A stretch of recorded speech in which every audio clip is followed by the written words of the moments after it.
My name is Esther King and I'm the Media Studies lecturer here at Uxbridge College, and I've been working here for 4 years. Here at Uxbridge College, the examining board for Media Studies is Wujek Educus. If you choose to study Media Studies here at Uxbridge College, you'll be looking at 3 separate components. So your first component will be investigating media products, and you'll be looking at a range of different media products from Tide, we look at Kiss of the Vampire, we look at WaterAid, we look at Beyonce's Formation, we look at newspapers, so the Daily Mirror newspaper, we look at Black Panther for film, we look at radio, Late Night Women's Hour, and we end that component with Assassin's Creed, so the video game industry. You then will go on to looking at another component, which is your second component, and there we will look at an in-depth study of 3 products. So we look at television, we look at Life on Mars, and we look at magazines, where we will study Women's Realm, and then lastly we end with online media, and we look at Zoella. In addition to your 2 exams, which is component 1 and component 2, you'll be completing some coursework, and for this we'll be looking at film marketing. So you'll be producing products for a film, so a DVD cover, posters, and a website. Media Studies is assessed with a mixture of both exams and coursework. So you'll have 2 exams and you'll have 1 piece of coursework that you need to produce.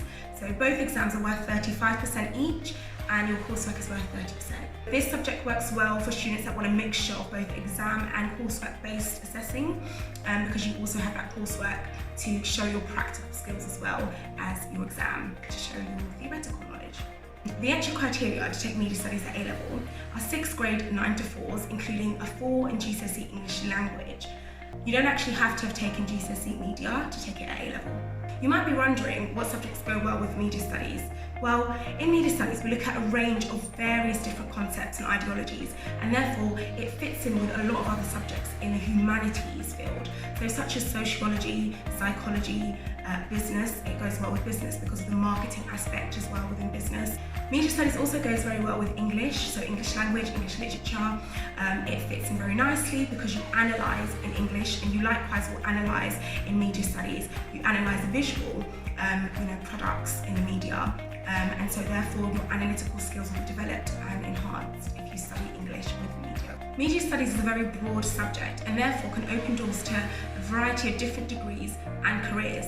You may like more of the theoretical side of the media, and therefore you might be more inclined to go into the marketing or the writing, such as journalism side of Media Studies, which will allow you to kind of get into audiences' minds and try and understand what they're thinking. On the other hand, you might actually like more of the practical side of the media, and therefore you might go into filming or television, and therefore you then get kind of involved in the production and the editing of media products. So very 2 different areas that you might want to get involved in, but it's so broad that you can get involved in either one or both.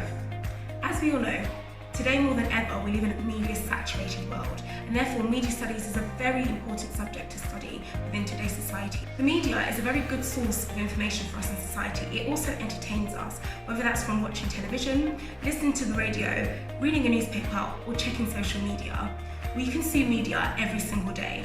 However, there's obviously some negative sides to do with the media, which we have to look at, and we have to analyse and see what outweighs the positive or the negative. Media Studies is one of the most contemporary subjects that you could study. As you know, the world is changing every day, and the media has a lot to do with that. And as digital natives, it is important that you have that understanding and you can grasp the knowledge of why this is and what impact it has on society.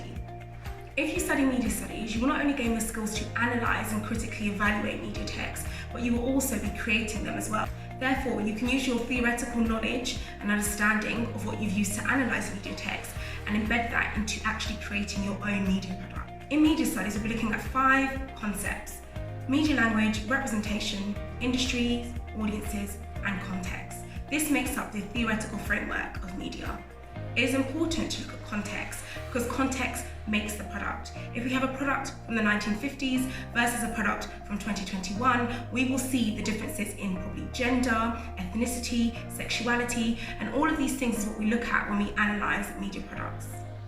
If you have a look at the 2 Daily Mirror front covers, you can see the way that the Daily Mirror have represented and constructed 2 similar stories very differently. Why do you think this is the case? What does this tell you about the newspaper industry and those that have the power and control to influence the minds of audiences? Here's a question for you. Why do you think it's so easy to assume the entirety of a person just by looking at them? Where do you think stereotypes come from? Do you think it's from your family and upbringing? Do you think it's from the media, society, your peers? These are things that we look at and we try and understand where stereotypes come from and how the media facilitates them. One quote that I like is, whoever controls the media controls the minds, because whatever we see within the media is what we believe is reality. But is it really reality?